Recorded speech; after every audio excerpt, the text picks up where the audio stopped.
Que el Señor los bendiga. Un día más estamos desarrollando nuestro curso del poder de la sangre de Cristo, de nuestra comunidad, amigos de Jesús. El día de hoy vamos a hacer una recapitulación de los puntos que hemos venido viendo de este curso. En el primer lugar estaba la sangre en el Viejo y el Nuevo Testamento. Ustedes se recordarán que fue la plática que nos dio nuestro hermano Rómulo. Luego, el sacrificio de nuestro Señor Jesucristo, en donde estaban los 7 sufrimientos de Jesucristo. Fueron las dos últimas pláticas que nos dio Regina de Masís. Y hoy que me toca a mí desarrollar las 7 ofrendas de sangre de Jesucristo. Esta plática está un poco larga, igual que la de la vez pasada. Entonces, la vamos a dividir en 2 partes. Hoy vamos entonces a desarrollar solo lo que es la primera parte. Esta comprende, como lo pueden estar viendo ustedes en pantalla, primero el requisito previo, que es la circuncisión. Más adelante les vamos a decir por qué es un requisito previo. Y luego vamos a ver propiamente dicho los 7 derramamientos de sangre de la pasión. Entre estos está el sudor de gotas de sangre, o sea, en el huerto de Getsemaní. Los golpes en el rostro que sufrió nuestro Señor y la barba y cabello que le fue arrancado. Después tenemos la flagelación, la corona de espinas, la cruz a cuestas, la crucifixión y su corazón que fue traspasado con una lanza. Y como en punto segundo, Jesús, gran sumo sacerdote del nuevo pacto.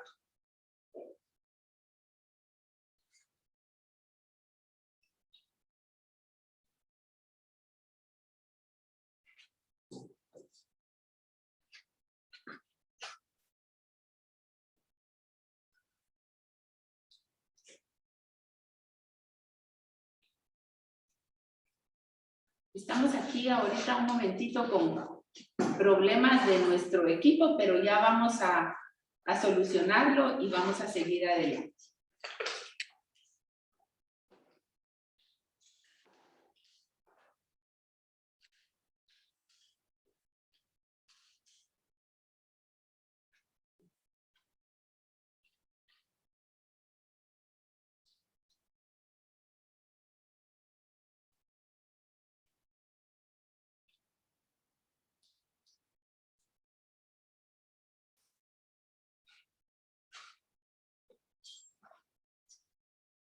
Sí.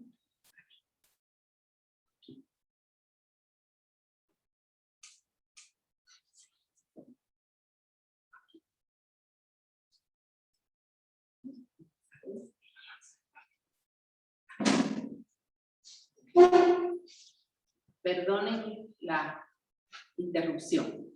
Vamos entonces ahora a empezar a desarrollar estos nuevos temas. Ustedes van a ver en esta plática que hay similitud en algunos puntos con las pláticas que los viernes anteriores desarrolló Regina de Masís. Esto es porque es el mismo sacrificio de nuestro Señor, los mismos dolores que Él sufrió, ahí también hubo ese derramamiento de sangre. Por eso es que van a ver ustedes que hay similitud. Y ahorita, a manera de un recordatorio, vamos a volver a decir las revelaciones que tuvieron algunos santas y que de ahí pues se ha tomado de referencia para desarrollar estos temas, tanto aquí como en otros temas. Algunos santos dijimos que han tenido visiones de la pasión de nuestro Señor Jesucristo. Nosotros estamos aquí hablando de Dios, que son las más conocidas. Una es la beata Ana Catalina Emmerich. Ella nació en 1774 y murió en 1824. Ella fue una monja agustina alemana. Fue beatificada por Juan Pablo II en el año 2004. Cuando tenía 24 años, le empezaron a aparecer heridas sangrantes, que es lo que se llama estigmas. Ya esto nos lo habían explicado. O sea, ella sufrió en su cuerpo heridas de las que tuvo nuestro Señor Jesucristo. En la foto que nosotros tenemos aquí de la beata Ana Catalina Emmerich, podemos ver, por ejemplo, cómo está ella acá con una venda en su frente y en su cabeza. Allí podemos ver cómo ella tenía herida de lo que fue la coronación de espinas. Desde 1819 hasta su muerte en 1824, el poeta alemán Clemens Brentano registró sus visiones, llenando 40 volúmenes con detalladas escenas y pasajes del Nuevo Testamento. Si ustedes se dan cuenta, aquí fueron 5 años que este poeta la visitó y se preocupó de estar consignando todas las visiones que ella había tenido. En el año 2003, ustedes se recordarán de la película de La Pasión. Ahí Mel Gibson eligió las visiones de esta beata, de Ana Catalina Emmerich. Él era católico y como productor, como actor, él tomó esto siempre como fuente alterna al Evangelio y con esto desarrolló él su película de La Pasión, en donde nosotros pudimos ver la realeza con la que él filma estas escenas y la crudeza también, ¿verdad?, que tuvo. Tenemos otra santa también que tuvo estas revelaciones y es Santa Brígida de Suecia. Ella fue tiempo anterior, fue de 1302 a 1373. Ella fue una monja mística, fue fundadora de la Orden del Santísimo Salvador. Fue canonizada en 1391 y luego por el Papa San Juan Pablo II fue proclamada patrona de Suecia y de Europa.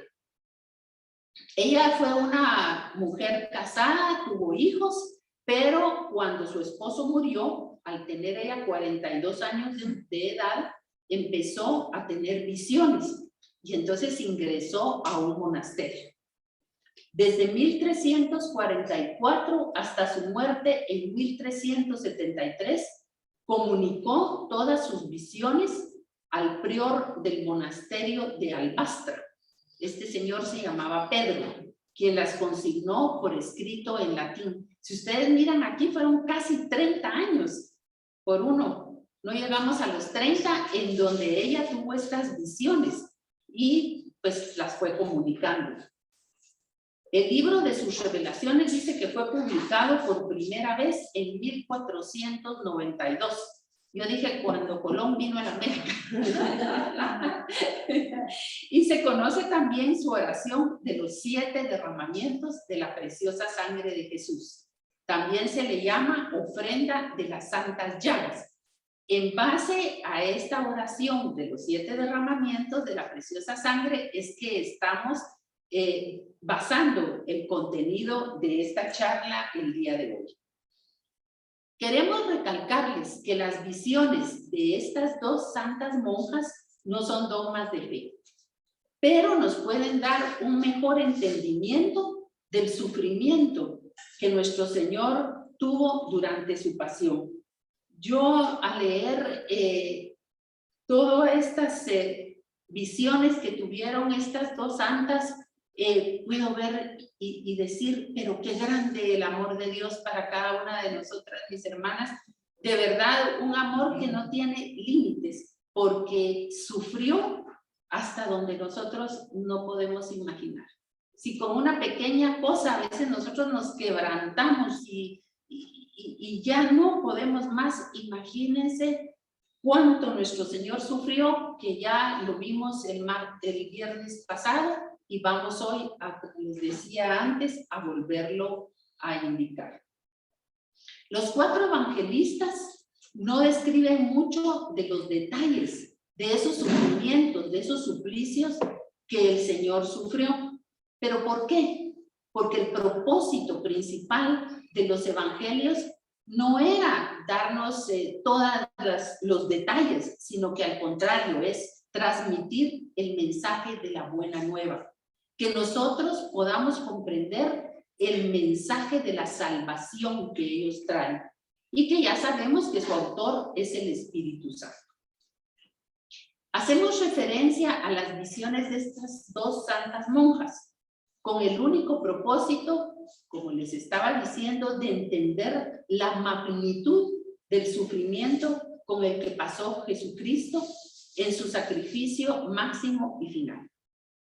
Aunque como humanos nosotros nos enternecemos y nos sentimos mucha compasión, ese no fue el propósito de dicho sufrimiento, porque el Señor se entregó voluntariamente a Él. Recordémonos, por ejemplo, en el Evangelio de San Juan, donde dice, a mí nadie me quita mi vida, sino que yo la doy porque yo quiero. O sea, fue un sacrificio voluntario. Jesús sobrellevó esos sufrimientos por nosotros, para que pudiéramos ser perdonados, para restaurar esa relación que tenemos con Dios nuestro Padre y disfrutar de la vida abundante, de la vida eterna y de la vida victoriosa que Él nos ha regalado. Ahora vamos a ver qué es lo que significa este término que estamos manejando de la sangre de Cristo.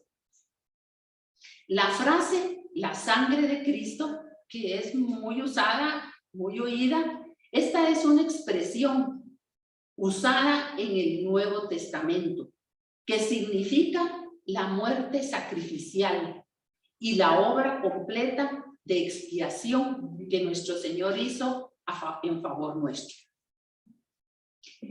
Cuando nos referimos a las llagas o heridas de Jesús, estas representan el inmenso sufrimiento que como parte de su proceso de ejecución le llevó a la muerte. O sea, su pasión y su muerte. Y las referencias a la sangre del Salvador incluyen la realidad que Él literalmente se desangró en la cruz. Por algo es que nosotros oímos cuando se dice derramó hasta la última gota de su sangre, porque así fue. Pero más significativamente que derramó su sangre como sacrificio perfecto y murió por nosotros los pecadores. Ahora vamos a hablar, como yo les decía, la base de este tema, que es los 7 derramamientos de sangre. Entonces vamos a ver qué es lo que significa el número 7. En la Biblia, el número 7, en primer lugar, significa perfección. Significa también plenitud. Algo que está terminado o completo, y pureza. Vamos a ver ejemplos. Por ejemplo, dice, Dios creó el universo en 6 días y el 7º día Dios descansó. Lo bendijo y lo santificó. Esto lo podemos ver en Génesis capítulo 2, versículos del 1 al 3. Otro ejemplo, Dios ordenó caminar alrededor de Jericó 7 veces y tocar 7 trompetas. Ya ustedes saben el resto de la historia, lo que pasó, ¿verdad?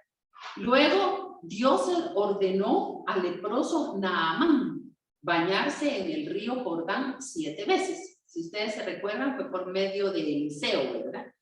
Que este hombre queda sanado. Y luego, en el Apocalipsis, el mensaje de Dios se dirige a 7 iglesias. Como podemos ver, el 7 es un número simbólico. No es una referencia exacta. El sacrificio máximo y final de Jesucristo necesitó un derramamiento total de su preciosa sangre. Ahora vamos a ver en qué formas esta fue derramada. Como requisito previo tenemos la circuncisión. Oigamos y vamos a ver por qué hablamos de que es un requisito previo. En Génesis capítulo 17, versículos del 9 al 13, dice: además, Dios le dijo a Abraham: pero tú cumple con mi alianza, tú y todos tus descendientes. Esta es la alianza que hago con ustedes y que deberán cumplir también todos tus descendientes. Todos los hombres entre ustedes deberán ser circuncidados. Deberán cortarse ustedes la carne de su prepucio, y eso servirá como señal de la alianza que hay entre ustedes y yo. De hoy en adelante, todo varón entre ustedes deberá ser circuncidado a los 8 días de nacido. Lo mismo el niño que nazca en casa que el esclavo comprado por dinero a cualquier extranjero. Tanto el uno como el otro deberá ser circuncidado sin falta. Así mi alianza quedará señalada en la carne de ustedes como una alianza para toda la vida. Santa Brígida de Suecia menciona en su oración de esta ofrenda de las santas llagas la circuncisión como la primera vez que Jesús derramó sangre, lo cual fue un requisito de la ley mosaica que fue cumplido, ya que Jesús fue un varón del pueblo de Israel. No había nadie que perteneciera al pueblo de Dios que no debería ser circuncidado. Todos tenían que ser circuncidados y los que no lo eran excluidos del pueblo de Dios. Entonces vemos aquí que Jesús lo llevaron sus padres para que él fuera circuncidado. Él, para ser miembro de este pueblo de Israel, él tenía que cumplir con este requisito. En Lucas capítulo 2, versículo 21 nos dice: a los 8 días circuncidaron al niño y le pusieron por nombre Jesús, el mismo nombre que el ángel le había dicho a María antes que ella estuviera encinta. O sea, ahí hubo un cumplimiento de la ley en nuestro Señor, como tenía que ser, repito, en todos los niños. Santa Brígida ofrece a Dios Padre ese primer derramamiento de sangre de Jesús como ofrenda en reparación de los extravíos de su juventud. Ahora sí vamos a entrar a ver los 7 derramamientos de la sangre ya en la pasión de nuestro Señor Jesucristo, que, como decíamos, voluntariamente Él ya se sometió a este sacrificio. Primero vamos a ver el sudor de gotas de sangre. Esto fue en el huerto de Getsemaní. Yo quiero realmente llamar la atención. Muchas veces estamos acostumbrados, y como decíamos antes, a leer en los evangelios que no tienen mucho detalle. Estamos acostumbrados a decir la oración en el huerto y entendemos como que Jesús llegó, oró porque se sentía realmente temeroso y nada más. Pero no, Jesús en el huerto sufrió una agonía. Fue terrible esa oración en el huerto. Al leer con detalle cómo la beata Ana Catalina Emmerich lo describe, fue una cuestión. Él llevó un sufrimiento tremendo. Él estaba sufriendo ahí en agonía. Eso fue lo que le llevó. Él, como hijo de Dios, sabía todo lo que le iba a pasar y sabía cómo iba a ser, cómo iba él a morir. Jesús vio en toda su dimensión, en toda su amplitud, el padecimiento expiatorio que se requería para satisfacer a la justicia divina. Ahí nos cuenta también Ana Catalina que hubo otras, podríamos decir, tentaciones. Él sufrió, el demonio lo fue a atacar. Él hasta dice que miraban animales con formas horrorosas. Lo acusó, como ya Regina lo dijo en una de las clases pasadas. Bueno, él sufrió realmente ahí en forma tremenda. La beata también cuenta que ella tuvo la visión que Jesús caía de rodillas, abrumado, y su voluntad humana libraba un combate terrible, o sea, ese combate entre materia y espíritu, ¿verdad? Entre nuestro cuerpo humano y el espíritu. Dice que él sentía repugnancia por tener que padecer por una raza tan ingrata como es la humanidad. Y en todas estas luchas, él empezó a tener un sudor de sangre que empezó a caer de su cuerpo en grandes gotas, dice, sobre el suelo. Cuenta ahí la beata que dice que fue tal la sangre que nuestro Señor vertió que, por ejemplo, su pelo, dice que quedó como apelmazado de toda la sangre que brotó de sus sienes. Y también ella nos cuenta que incluso sus propios apóstoles no lo conocían. Yo no sé si ustedes recuerdan en la película de la Pasión, en una de las veces que él se levanta, porque según la beata él estaba en una como cueva donde estaba orando y él salía de ahí e iba con sus apóstoles y entonces le dice Pedro, ¿y a ti qué te pasó?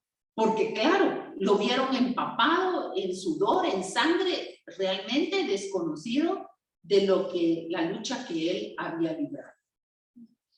Aunque es muy raro, este fenómeno de sudor de sangre sí es conocido por la ciencia médica. Se llama hematidrosis o hemohidrosis y se produce en condiciones excepcionales de debilitamiento físico y estados muy altos de estrés. Ahí podemos ver qué era lo que estaba pasando en nuestro Señor. Lo cual provoca, dice, una presión muy alta y congestión de los vasos sanguíneos de la cara. Luego, pequeñas hemorragias en los capilares de la piel. Y algunos de estos vasos sanguíneos se encuentran adyacentes a las glándulas sudoríparas. Entonces la sangre se mezcla con el sudor y brota por la piel.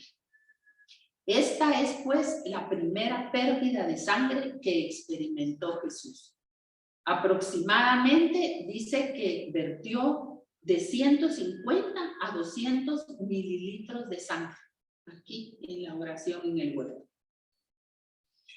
El único evangelista que nos narra que Jesús sudó sangre es San Lucas. Ustedes saben que San Lucas era médico.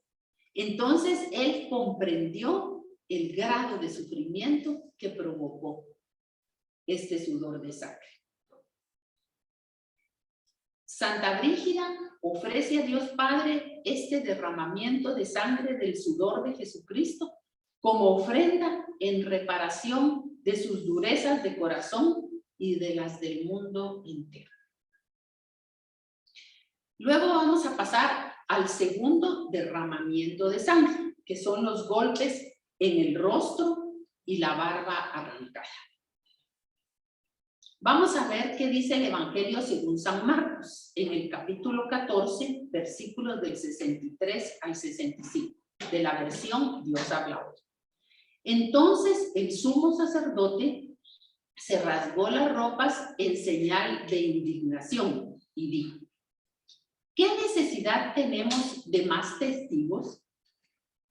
Ustedes lo han oído decir palabras ofensivas contra Dios.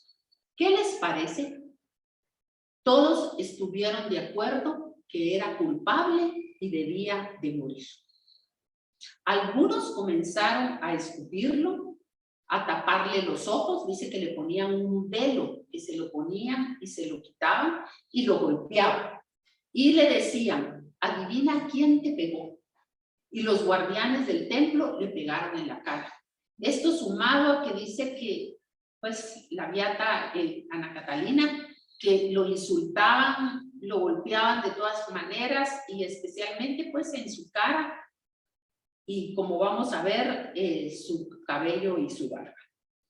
En el libro de Isaías, en el capítulo 50, versículo 6, dice: ofrecí mis espaldas para que me azotaran y dejé que me arrancaran la barba.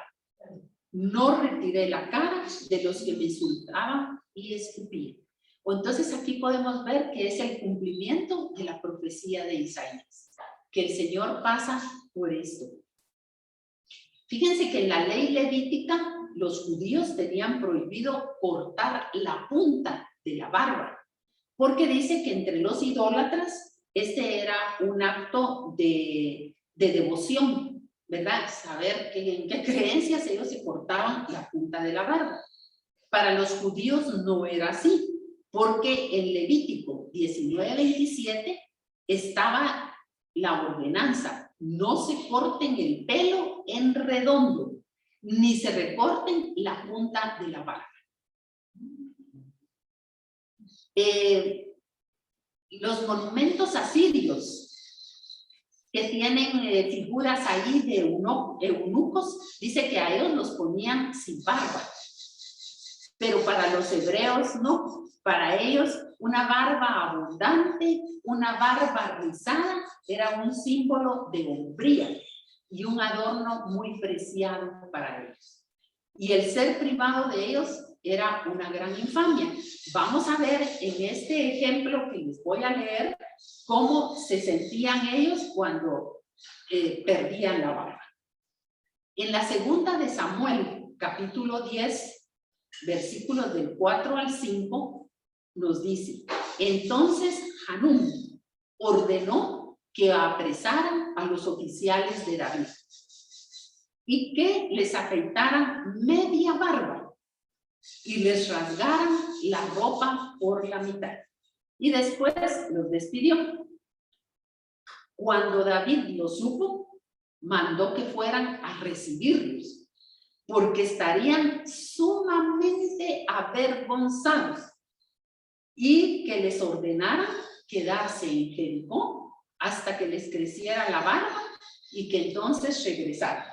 Como ustedes pueden ver aquí, para ellos ellos iban sintiéndose verdaderamente avergonzados, mal, y entonces el rey, que lo sabía, los manda a que les crezca la barba, así como ahora que estamos en cuarentena, ¿no? Para que cuando ya les creciera pudieran verlos todo el pueblo. La Beata Catalina tuvo una visión que en la casa de Anás, ustedes saben que Anás y Caifás eran sumos sacerdotes. Caifás era el sumo sacerdote en ese tiempo y Anás era el suegro, pero los dos juzgan a nuestro Señor. Pues ella ve cómo en la casa de Anás, que fue la primera parte del juicio de nuestro Señor, un siervo le pega a nuestro Señor en el rostro con la mano cubierta con un guante de hierro. Digo yo, tal vez fue el golpe que en su ojo, ¿verdad? Porque en la película veíamos cómo mantuvo cerrado su ojo y un edema terrible que él tenía en su cara. También dice que en la casa de Caifás vio cómo le arrancaban al Señor mechones enteros de barba y de cabello. Y por eso es que acabamos de ver cómo él dice que ofreció su barba a los que se lo arrancaban, ¿verdad? Imagínense qué dolor que le estuvieran arrancando por mechones su cabello y su barba. Aunque Santa Brígida no menciona este derramamiento de sangre en esta oración de las 7 llagas, nosotros se lo podríamos ofrecer a Dios Padre como ofrenda en reparación de nuestra vanidad. Realmente en ese culto que a veces nos tenemos a nosotras mismas, ¿verdad? Ver hasta dónde el Señor fue humillado y hasta dónde fue golpeado. Luego vamos a ver otro derramamiento de sangre como fue la flagelación. En el Evangelio según San Mateo, en el capítulo 27, versículo 26, nos dice: entonces Pilato dejó libre a Barrabás. Luego mandó azotar a Jesús y lo entregó para que lo crucificara. En San Marcos, capítulo 15, versículo 15, también nos dice: entonces Pilato, como quería quedar bien con la gente, dejó libre a Barrabás y después de mandar que azotaran a Jesús, lo entregó para que lo crucificaran. Y el último que nos da testimonio de esto es el Evangelio según San Juan, en el capítulo 19, versículo 1, donde nos dice: Pilato tomó entonces a Jesús y mandó azotar. Aquí yo les quiero hacer también un recordatorio de que también a veces decimos la flagelación, ¿verdad? Yo puse, pero ¿por qué realmente la palabra flagelo se utiliza cuando hay grandes catástrofes en la humanidad, ¿verdad? Y entonces busqué cabalmente en el diccionario común y corriente qué era la flagelación, y dice que es una catástrofe. Y entonces a mi mente vino como, por ejemplo, ahorita con esta pandemia estamos sufriendo una catástrofe.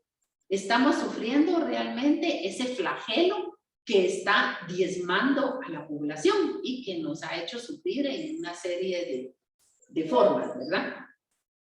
Y también quiero realmente con esto que recapacitemos cuánto fue lo que nuestro Señor enfermó durante este suplicio.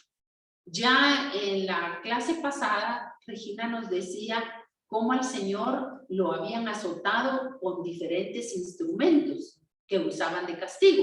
Nos habló de un látigo que, aparte del cuero grueso que tenía en las puntas, le ponían unas bolitas de acero.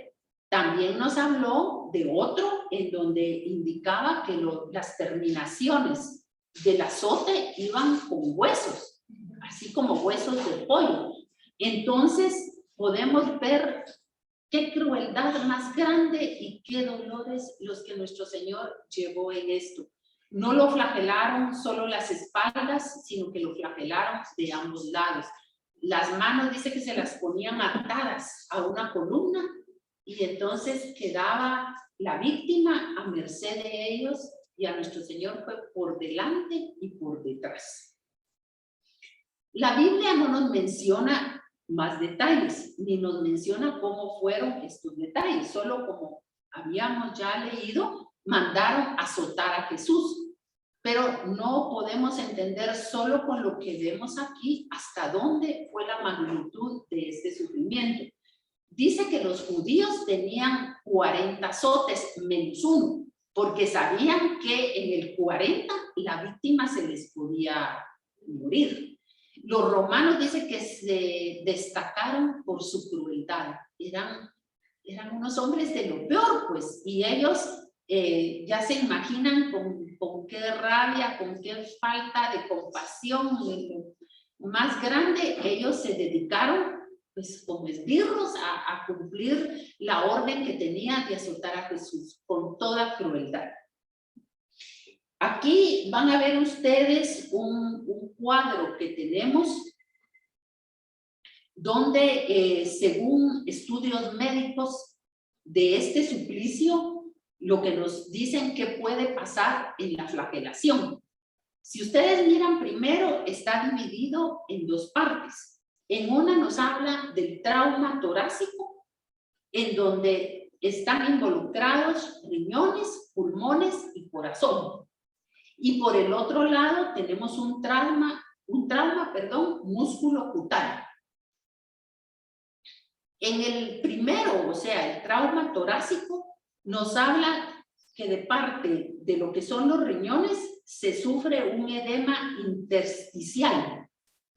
No puedo explicarles mucho de eso porque lo desconozco, pero sí para que miremos lo que enfermó nuestro Señor en este acto.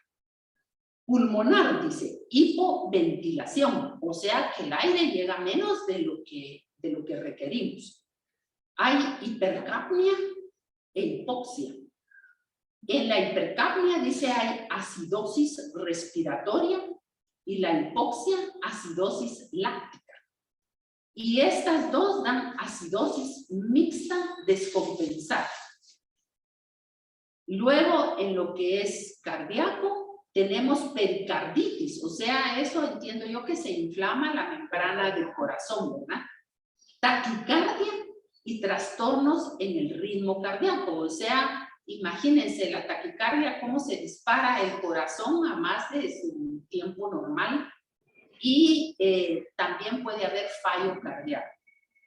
Y por último, del otro lado, donde tenemos el trauma musculocutáneo, nos habla de rabdomiolisis, hemorragia y por último, mioglobinemia.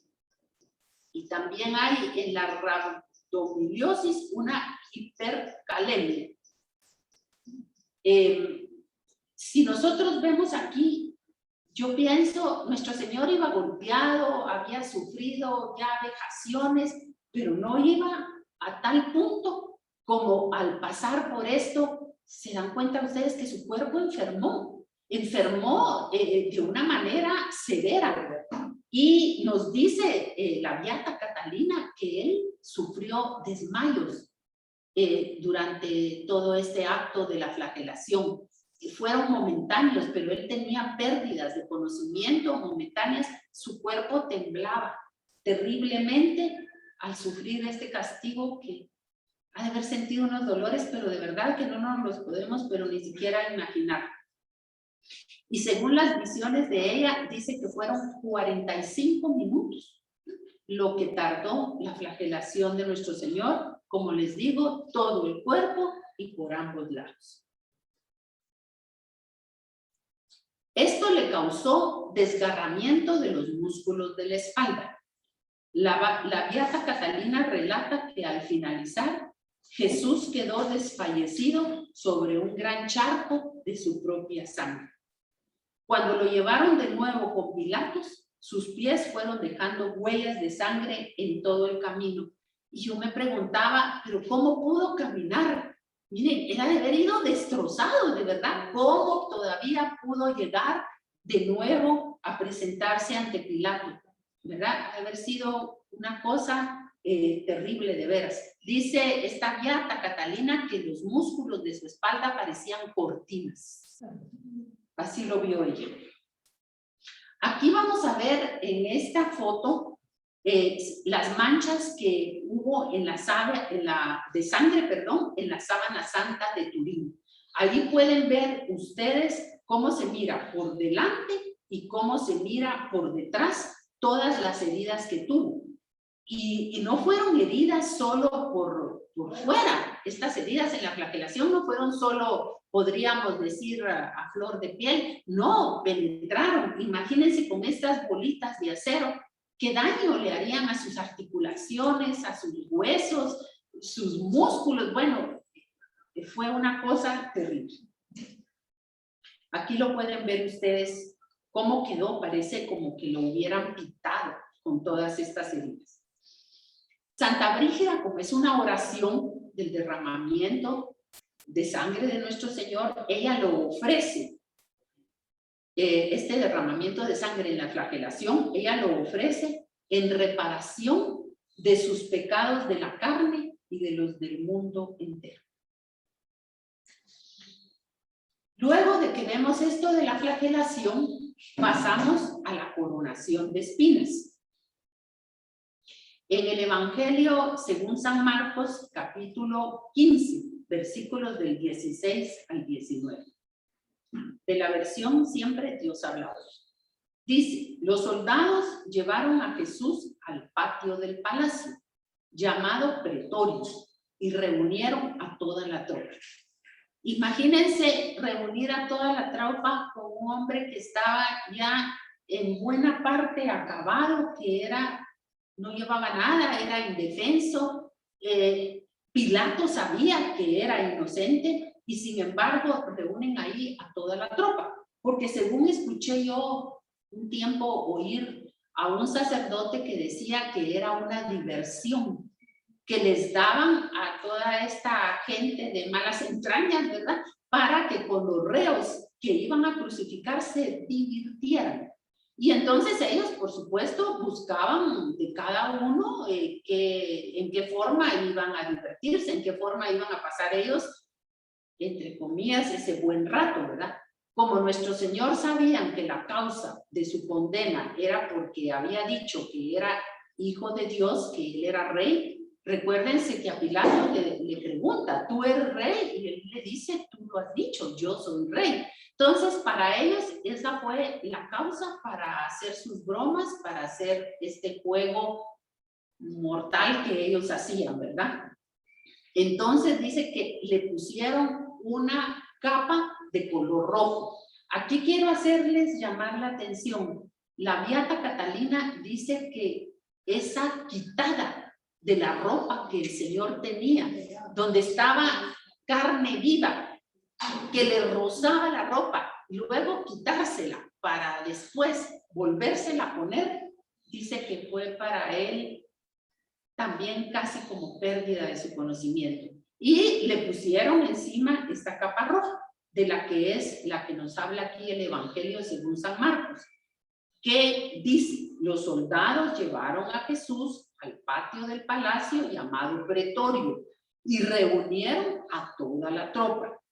Le pusieron una capa de color rojo oscuro, como rey, ¿verdad? Trenzaron una corona de espinas y se la pusieron. Luego comenzaron a gritar, ¡viva el rey de los judíos! Y le golpeaban la cabeza con una vara, lo escupían y doblando la rodilla le hacían reverencias. ¿Se recuerdan que esa vara se la habían dado a él para burlarse, como que era su cetro real? Y con esa misma vara es con la que ellos lo golpean. En el Evangelio según San Juan, capítulo 19, versículos del 4 al 5, dice, Pilato volvió a salir y les dijo, miren, aquí lo traigo, para que se den cuenta de que no encuentro en él ningún delito. Salió pues Jesús con la corona de espinas en la cabeza y vestido con aquella capa de color rojo oscuro. Pilato dijo, ahí tienen a este hombre.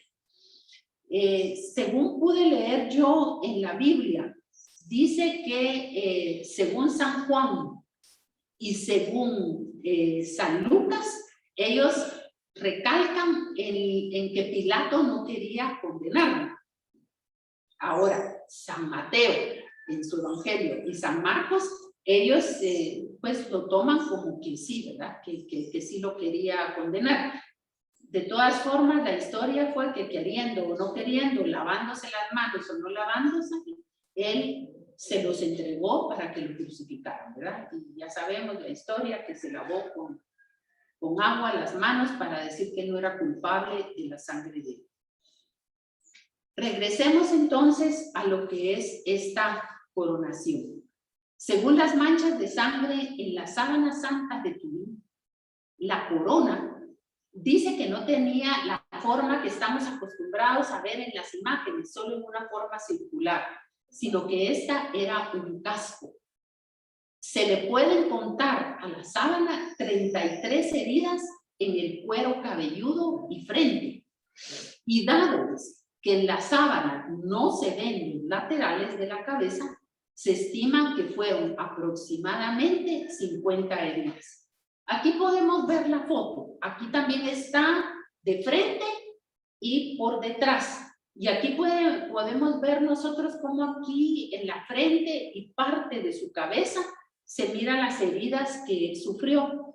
Como también en la parte de atrás, vean ustedes cómo se ven las heridas que él tenía en su cabeza. Santa Catalina también, perdón, ella no es santa, es beata. Beata Ana Catalina nos dice también que Jesús, esta corona, que ahí vamos a ver después cómo se la sujetaban, dice que fue puesta y quitada. Cada vez que le quitaban esa capa, que le ponían su ropa, después que le volvieron a quitar su ropa para llevarlo a la cruz, esta corona era quitada y vuelta a poner, con unos dolores terribles y donde vertió cantidad de sangre de nuestro Señor. Este casco de espinas le produjo otra hemorragia múltiple y un agudísimo dolor. Porque ustedes saben que el cuero cabelludo, las sienes y la frente presentan una alta inervación sensitiva. Son sensibles, muy sensibles, y cualquier cosa que nos lastime sentimos mucho dolor. Al pegarle los soldados con la vara sobre la corona de espinas, estas se insertaron más profundamente en su cabeza y frente. O sea, no les bastó únicamente ponerle este casco, sino que encima le pegaban en la cabeza. Y ustedes pueden comprender cómo esas espinas de esta planta, que tiene unas espinas terribles, se le ensartaban a él en su cabeza. Ahí está la foto donde se mira la forma de casco que tiene esta corona y lo que abarcó en él.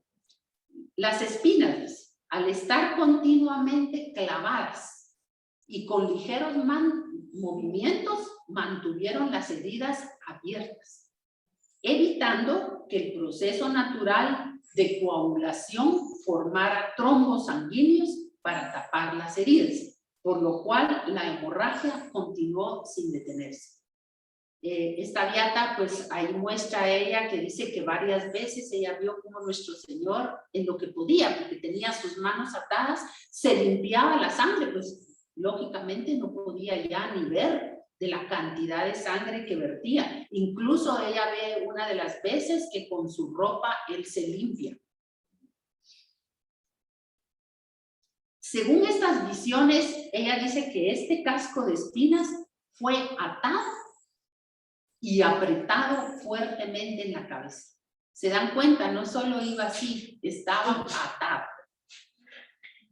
Con una cuerda lo ataban. Y cuando le pegaron encima con la vara, los ojos se le inundaron de sangre que luego le corría hasta la barba. Este tormento de la coronación por los soldados romanos en el pretorio duró aproximadamente media hora. Este casco de espinas lo llevó Jesús todo el tiempo, ¿verdad? Lo llevó cuando iba con la cruz a cuestas, en el camino al Calvario. Y el peso de la cruz le hacía que topara con ese gran casco que llevaba en la cabeza, y esto lo iba punzando más. En la próxima plática vamos a ver cómo fue este camino en el Calvario, pero cómo cayó nuestro Señor, pero Él seguía con sus manos atadas. Él no tenía, imagínense, el llevar las manos atadas no tiene el cuerpo la misma equilibrio, no tiene el mismo equilibrio. Entonces, imagínense, y encima cuántas veces cayó y cuántas veces tenía la cruz, le iba topando esto. Lo tuvo puesto también en la crucifixión y topaba con el madero también. Cuando veamos esa parte vamos a ver los esfuerzos que también nuestro Señor realizó clavado en la cruz, y podemos imaginarnos cómo fue topando ese casco en su cabeza. Santa Brígida ofrece a Dios Padre este derramamiento de sangre de la corona de espinas de Jesucristo como ofrenda en reparación de sus pecados de orgullo y de soberbia y de los del mundo entero. Bueno, entonces, miren, esta es la primera parte que, como les digo, desarrollamos el día de hoy. En la próxima clase vamos a ver entonces lo que falta a estos 7 derramamientos, que si no estoy mal es la cruz a cuestas, camino al Calvario, la crucifixión y muerte de nuestro Señor, y por último la lanza que uno de los soldados romanos la hace en el corazón de nuestro Señor. Entonces, y luego también vamos a ver la otra, que es la del sumo sacerdote. Para terminar el día de hoy, vamos a participar escuchando nuestro canto, que es el canto de esta plática, ¿verdad? Vamos a participar entonces en él.